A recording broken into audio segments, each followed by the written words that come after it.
السلام عليكم اعزائي عزيزتي متتبعين قناه العربي العلوي، اهلا وسهلا بكم من جديد. اخواني اخواتي، نتمنى هذا الفيديو يصيبكم في احسن الاحوال وتكونوا بخير وعلى خير ان شاء الله. موضوعنا في هذا الفيديو اللي هو موضوع هام، يعني وكنشوف القليل اللي تطرق لهذه المواضيع لهذه المواضيع الاجتماعيه. وللاسف هاد الناس مربي الكلاب اللي هكا في الاحياء، والاكثريه اخواني في الاحياء الشعبيه. يعني بالله عليك، واش بنادم ساكن في دار ما كيتعداش الحجم ديالها 50 متر او 40 متر او 30 متر وداير كلب؟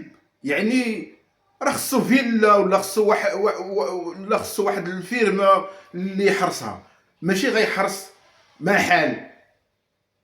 عيب اخواني اخواتي، عيب. ولهذا انا باش عجبني هذا الموضوع وغنتطرق له ان شاء الله، لحقاش واحد الشاب ثلاثيني، يعني 30 سنه في عمره، عنده كلب من داك النوع اللي كيعيطوا له بيتبول. شرشمو اخواني اخواتي، كلاه هذا مربي ديالو، لحقاش هذا النوع ديال البيتبول يعني كيفترس العدو ديالو او اللي كيهجم عليه بواحد الشراسه وما كيطلقش. يعني الا مشى حتى دار الفم وجمع على بنادم، الفم ديالو ما غيرخاش. لحقاش غنعاودها لكم اخواني اخواتي واقعيه. كتعرفوني انا ما كنهضرش على شي حاجه اللي هي تافهه، يعني واقعيه. غادي في الشارع في الحي ديالنا، كل واحد السيد رابط واحد البيتبول مع واحد الباب وبالسلسله. دايز واحد السيد شاب، دايز وهز على كتفه واحد الصاك. السيد ما عليه ما به حتى طبز فيه الكلب. شنو الحمد لله، شنو شد الشاكوش. وانا كنشوفها اخواني اخواتي، يعني شد الشاكوش ما بغاش يطلق، مولاه كيجبد الشاكوش، وداك الولد كيجبد الشاكوش ما بغاش يرخالو، حتى كيجبد له داكشي ديال الحمام. باش انا هنا عرفتو بان السيد كان غادي للحمام، جبد له الفوطه، جبد له داك المسائل ومشى بداك الشاكوش تيجر فيه في الارض. اخواني اخواتي، هاد الناس هادو الصراحه كيخصو لوطات اللي عنده شي كلب تلقى عليه القبض ويخلص واحد الكفاله اللي هي صعيبه، يعني يتردع.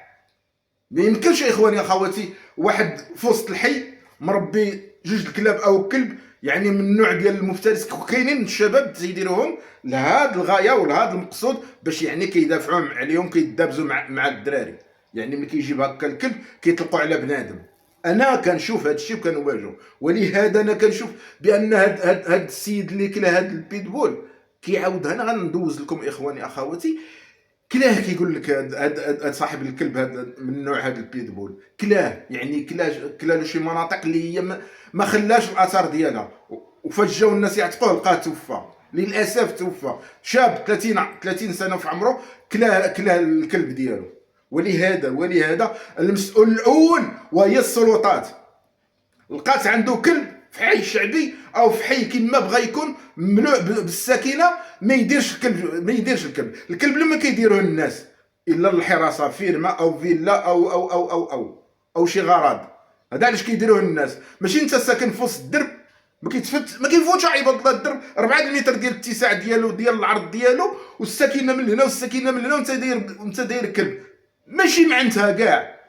يعني كتبرهن بان واحد الانسان اللي هو منحرف داير داك الكلب الا باش يدابز وباش يجيب المشاكل. هذا هو علاش دايرو، او كيسرق به.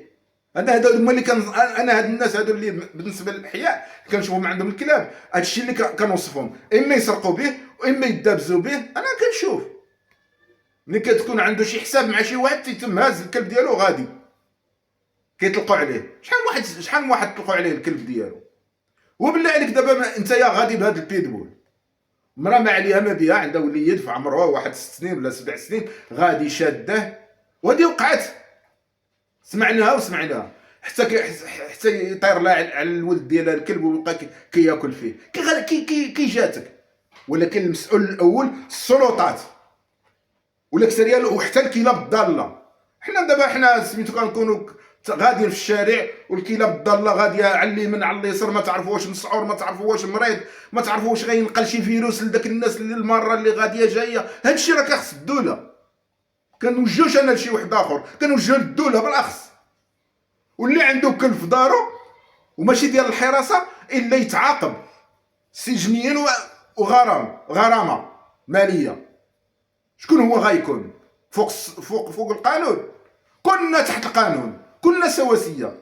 كما بغى يكون كاع، كما بغيت تكون الوظيفه ديالك او الشكل ديالك مواطن مغربي، كلنا تحت القانون. قانونيا ما ديرش الكلب. انت في وسط حي مملوء بالاطفال، مملوء بالسكينه، مملوء بالنساء. كاينين نساء حوامل كيتموا دايزين. انا كنشوف المراه غاديه مسكينه وكتشوف الكلب جايك وكتبقى تهرب من هاد الجهه لهاد الجهه. وكتعرفوا الكلب، عزكم الله، كتعرفوا الكلب الا مشيتي حتى هربتي منه غيتبعك. دابا غير الانسان كيصيفط غير ولادو مثلا غير يتسخروا، كتقول له كيقول له الدري الصغير، كيقول له بابا راه الكلاب في الدرب. واش دابا حنا عايشين في غابه؟ دابا ولينا عايشين في غابه. اخواني اخواتي، غنقدم لكم هذا السيد كيحكي على داك السيد اللي مات، على داك السيد اللي مات اللي هو مسكين شاب ولكن جابها لراسو. انا لله وانا اليه راجعون. كيحكي لكم كيف دار حتى كلا هذا الكلب. سمعوا اخواني اخواتي. فاجعه خايبه طرات في مدينه طنجه. شاب ثلاثيني كان كيربي كلاب من نوع بيتبول، هنشرو تهنشيره خايبه ديال بصح، لدرجه ان السيد توفى من كثره الاصابات كانوا خطيرين ديال بصح. اصابه في الفخذ، اصابه في العنق، واصابه اخرى في واحد المنطقه اخرى في الجسم ديالو. السيد مسكين بقى كيغوت، حتى شي واحد ما سمع ليه، حتى شي واحد ما كان تماك، حتى صافي حتى السيد قرب انه يموت. عاد الناس ردوا البال هذا البلان، عاد جاو باش يعتقوه، ولكن القوم الامانه دا امانته. انا بغيت غنطرح سؤال الاخوان: كيف يعقل ان بنادم باقي كيربي الكلب ديال البيتبول؟ الكلاب ديال البيتبول من اشرس الكلاب، وصعيب جدا انك تربي هاد الفصيله ديال الكلاب. ما فهمتش ان بنادم باقي كيربي هاد الكلاب.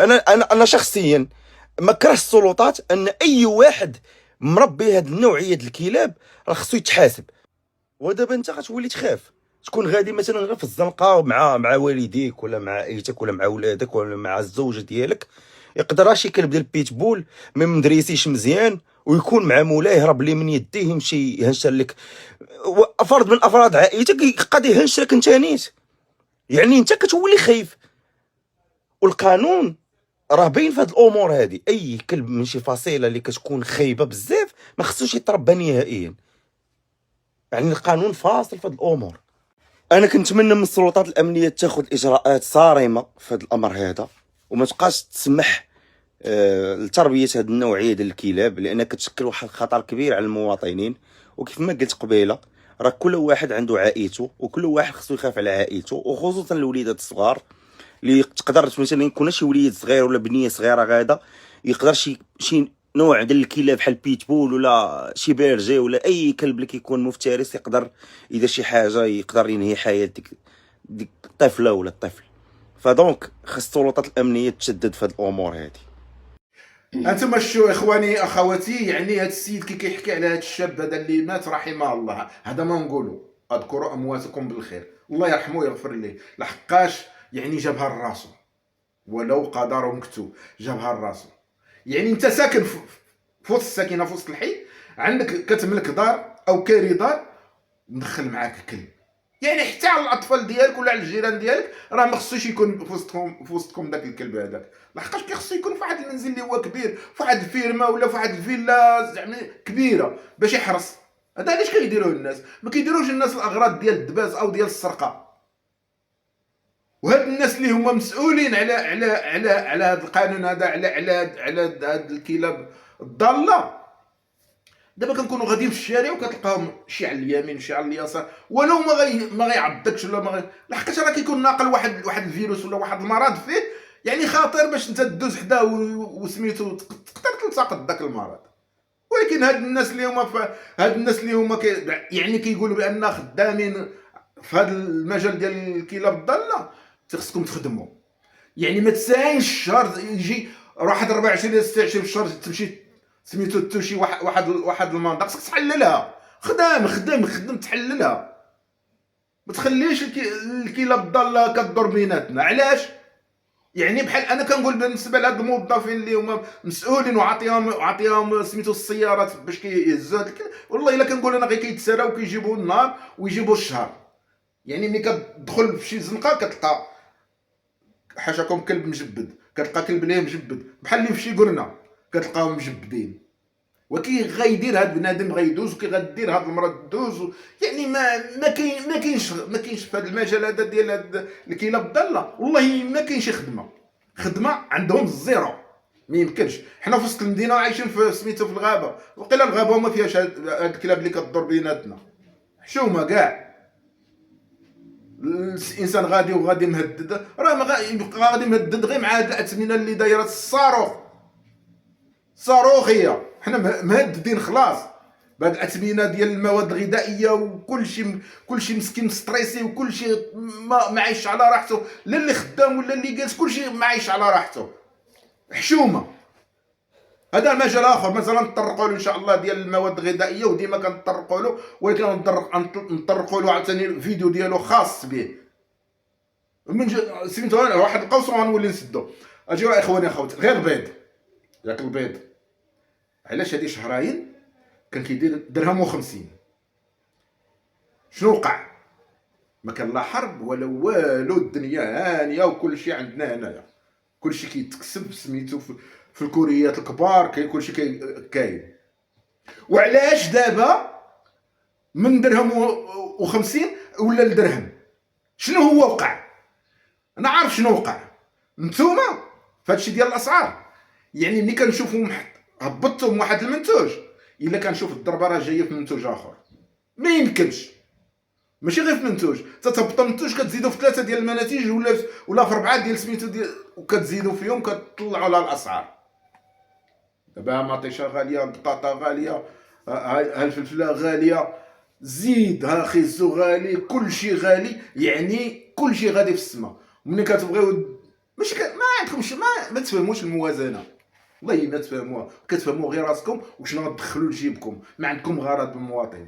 اخواني اخواتي ارتقبوا واحد الفيديو في هذا الشيء ديال المواد الغذائيه عاوتاني نتكلموا فيه.